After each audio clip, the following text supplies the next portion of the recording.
नमस्कार दोस्तों, मैं हूं सोनी मेहुल और आज आपके साथ मैं फिर हाजिर हूं एक नया कंटेंट लेकर। आज मैं इस वीडियो में बात करने वाला हूं पुष्यमित्र शुंग के बारे में। आज मैं इस वीडियो में आपको पुष्यमित्र शुंग का पूरा जीवन परिचय बताऊंगा, तो बने रहिए मेरे साथ एंड तक इस वीडियो में। और अगर अब तक आपने मेरे चैनल को सब्सक्राइब नहीं किया है तो सब्सक्राइब करें, लाइक करें और बहुत ही ज़्यादा शेयर करें। तो आइए जानते हैं पुष्यमित्र शुंग के बारे में। पुष्यमित्र शुंग जो शुंग वंश और शुंग साम्राज्य के संस्थापक थे, साथ ही साम्राज्य के प्रथम राजा भी थे। शुंग वंश की स्थापना से पहले पुष्यमित्र शुंग मौर्य साम्राज्य के सेनापति थे और मौर्य साम्राज्य के अंतिम सम्राट बृहदर्थ मौर्य की अति अहिंसक नीतियों से परेशान होकर पुष्यमित्र शुंग ने उनकी हत्या कर दी। ये लगभग 185 साल पूर्व की बात है। तो ये जानते हैं पुष्यमित्र शुंग के जीवन के कुछ बातें। उनका नाम था पुष्यमित्र शुंग। पुराणों के साथ साथ हिंदू धर्म ग्रंथ और ऐतिहासिक साहित्य में पुष्यमित्र शुंग का वर्णन मिलता है। वो अग्निमित्र और वासुमित्र के पुत्र थे और उनकी पत्नी का नाम तो वैसे इतिहास में कहीं ज्ञात नहीं है। उनका गोत्र था भारद्वाज यानी पतंजलि के अनुसार और कश्यप। इनके पूर्ववर्ती सम्राट थे बृहदर्थ मौर्य, उत्तरवर्ती सम्राट अग्निमित्र जो कि एक महान हिंदू सम्राट थे। पुष्यमित्र शुंग का जीवन परिचय पढ़ा जाए तो ये जन्म से ब्राह्मण जबकि कर्म से क्षत्रिय थे। भारतीय सनातन संस्कृति को पुनर्स्थापित करने में और भारत में वैदिक धर्म की पुनः स्थापना करने में पुष्यमित्र शुंग ने महत्वपूर्ण भूमिका निभाई थी। कई वर्षों बाद भारत में एक ऐसे महान राजा का जन्म हुआ जिसने डूबती हुई सनातन संस्कृति को न सिर्फ बचाया बल्कि इसे संपूर्ण भारत में पुनः स्थापित किया। साथ ही मौर्य काल के समय पतन हुए वैदिक धर्म को भी इन्होंने पुनः स्थापित किया था। पुष्यमित्र शुंग का ये राज्य 36 वर्षों तक चला और पुष्यमित्र शुंग जाति से ब्राह्मण थे, लेकिन इनके गोत्र को लेकर मतभेद है। पतंजलि के अनुसार पुष्यमित्र शुंग का गोत्र भारद्वाज था, जबकि कवि कालिदास की रचना मालविकाग्निमित्र के अनुसार उनकी गोत्र कश्यप थी। महाभारत के हरिवंश पर्व के वर्णन से भी पुष्यमित्र शुंग की गोत्र कश्यप होने की बात सामने आती है, लेकिन जैसी बोस के अनुसार पुष्यमित्र शुंग द्रैमुष्यायन ब्राह्मण थे। ये ब्राह्मण समुदाय की दो गोत्रों के मिश्रण से बनी द्वैत गोत्र होती है। जहां एक तरफ पुष्यमित्र शुंग को सनातन संस्कृति और वैदिक धर्म की स्थापना का श्रेय दिया जाता है, वहीं दूसरी तरफ बौद्ध धर्म के साथ क्रूरता का वर्णन भी कुछ इतिहासकार करते हैं। कहते हैं कि पुष्यमित्र शुंग ने बौद्ध धर्म के अनुयायियों का क्रूरतापूर्वक तरीके से विनाश किया और इस धर्म के मानने वाले लोगों का धर्म परिवर्तन करवाया, लेकिन इसके संबंध में कोई प्रामाणिक साक्ष्य मौजूद नहीं है।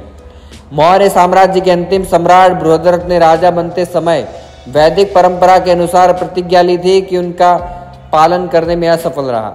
यही वजह थी कि उसकी सेना उसके खिलाफ हो गई, जिसका फायदा पुष्यमित्र शुंग ने उठाया। जैसा कि पुष्यमित्र शुंग के जीवन परिचय से संबंधित इस वीडियो में पढ़ा कि पुष्यमित्र शुंग ने अंतिम मौर्य सम्राट बृहदर्थ की हत्या करके राज हथिया लिया, लेकिन इसके पीछे की कहानी अलग थी। मौर्य सम्राट बृहदर्थ के पास खबर आई कि कुछ ग्रीक शासक भारत पर आक्रमण करने की योजना बना रहे हैं। भारत में मौजूद बौद्ध मठों के धर्मगुरुओं ने ग्रीक शासकों के साथ हाथ मिला लिया और उनका साथ देने के लिए तैयार हो गए। ग्रीक सैनिकों को भारत में बौद्ध भिक्षुओं के भेष में पनाह मिलने लगी और ग्रीक शासकों द्वारा लाए गए हथियारों को बौद्ध मठों में छुपा दिया गया। जब एक गुप्तचर के माध्यम से पुष्यमित्र शुंग को इस बात का पता चला तो वो राजा बृहदर्थ की आज्ञा लिए बिना ही मठों के पहुंच गया और इस दौरान उसने पाया कि वास्तव में ग्रीक सैनिक बौद्ध भिक्षुओं के रूप में वहां पर मौजूद थे। ये देखते ही पुष्यमित्र शुंग ने उन्हें मौत के घाट उतार दिया। इतना ही नहीं, जो बौद्ध गुरु उनका साथ दे रहे थे उन्हें गिरफ्तार कर लिया और सम्राट बृहदर्थ के सामने पेश किया गया। सम्राट बृहदर्थ को बिना जानकारी दिए पुष्यमित्र शुंग द्वारा किया गया ये कार्य उन्हें बुरा लगा और इसी बात को लेकर राजा और पुष्यमित्र शुंग के बीच में एक बहस छिड़ी।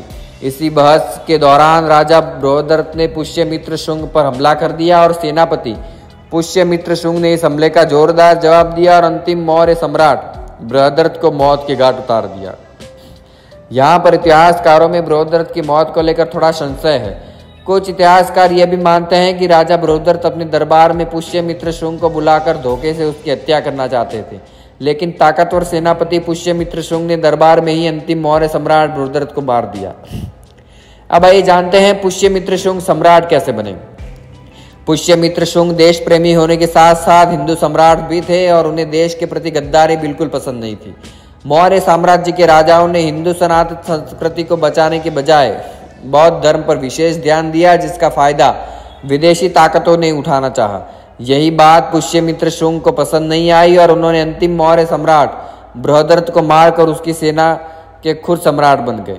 सभी सैनिकों ने भी पुष्यमित्र शुंग के साथ काम करने में खुशी जाहिर की और जैसे ही पुष्यमित्र शुंग सम्राट बने, उन्होंने शुंग राजवंश या शुंग साम्राज्य की स्थापना की। राज्य में प्रबंध व्यवस्था में सुधार करते हुए उन्होंने अपने काम की शुरुआत की और पुष्यमित्र शुंग का जीवन परिचय हिंदू संस्कृति और प्रजा के लिए किए गए कार्य खुद देते हैं। पुष्यमित्र शुंग के सामने बड़ी बड़ी चुनौती सेना का पुनर्गठन करना था, जो उन्होंने सफलतापूर्वक किया और इसके बाद उन्होंने शुंग वंश को भारत की सेवा करने के लिए खड़ा किया। मौर्य साम्राज्य की कमजोरी के चलते जो राज्य साम्राज्य से अलग हुए और सबसे पहला कार्य पुष्यमित्र शुंग ने उन्हें अपना राज्य का हिस्सा बनाया और अलग हुए राज्यों का एकीकरण किया। अब वह सभी राज्य मगध साम्राज्य के अधीन हो गए या साथ हो गए, जो मौर्य साम्राज्य के दौरान अलग हो गए थे। सबसे पहले पुष्यमित्र शुंग ने शुंग राजवंश और साम्राज्य को मजबूत स्थिति में लाने के बाद ग्रीक शासकों पर ताबड़तोड़ हमले किए और उन्हें पराजित करके भारत से बाहर भगा दिया। सिंधु तक पीछे मुड़कर देखने की हिम्मत तक नहीं की और पुष्यमित्र शुंग का आक्रमण इतना भयानक था कि ग्रीक शासक फिर कभी भारत पर आक्रमण करने की हिम्मत ना जुटा सके। जब भारत में पूरी तरह से शुंग राजवंश की स्थापना हो गई, उसके बाद शुंग वंश के संस्थापक पुष्यमित्र शुंग ने सबसे पहले भारतीय सनातन संस्कृति को पुनः स्थापित किया और भारत में वैदिक धर्म की स्थापना करने की शुरुआत की। मौर्य काल हिंदू संस्कृति के लिए बिल्कुल अच्छा नहीं रहा था और उस समय मौर्य सम्राटों द्वारा बौद्ध धर्म अपनाने और उनका प्रचार और प्रसार करने के बजाय कई लोग भय और डर के मारे हिंदू धर्म को छोड़कर बौद्ध धर्म को अपना लिया। और पुष्यमित्र शुंग के राजा बनने के बाद जब परिस्थितियां पुनः हिंदू संस्कृति के पक्ष में हो गई, तो डर के मारे इस धर्म को छोड़कर जाने वाले लोग पुनः हिंदू धर्म में आने लगे। पूजा पाठ, यज्ञ, हवन इत्यादि कर्मकांड बंद हो गए, जो पुनः शुरू हो गए। इस तरह से पुष्यमित्र शुंग के राजा बनने के बाद भारत में वैदिक धर्म की स्थापना हुई और पुष्यमित्र शुंग अश्वमेघ यज्ञ भी करवाए। अश्वमेघ यज्ञ के पीछे पुष्यमित्र शुंग की ये मान्यता थी कि इससे भारत में वैदिक धर्म का प्रचार होगा।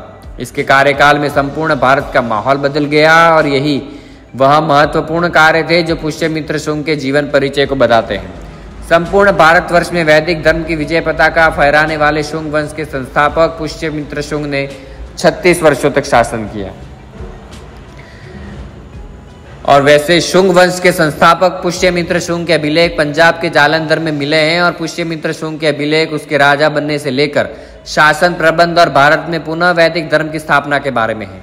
पुष्यमित्र शुंग के अभिलेख की बात की जाए तो दिव्यावन के अनुसार ये राज्य सांगला, जो कि वर्तमान में सियालकोट में है, तक फैला हुआ था और पुष्यमित्र शुंग के अभिलेख प्रारंभ से लेकर अंत तक संक्षिप्त में उसका वर्णन भी किया गया है। अब आइए जानते हैं पुष्यमित्र शुंग की उपलब्धियां।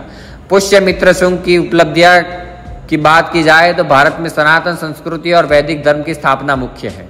पुष्यमित्र शुंग ने भारतवर्ष में फैले अशांति के माहौल को खत्म किया और पुनः सुशासन की स्थापना की। और ये पुष्यमित्र शुंग की उपलब्धि थी कि उनकी वजह से मार्ग से भटके हुए लोग पुनः सनातन संस्कृति में लौट आए। पुष्यमित्र शुंग ने भारत पर अधिकार करने की योजना बना रहे ग्रीक शासकों को मार भगाया था।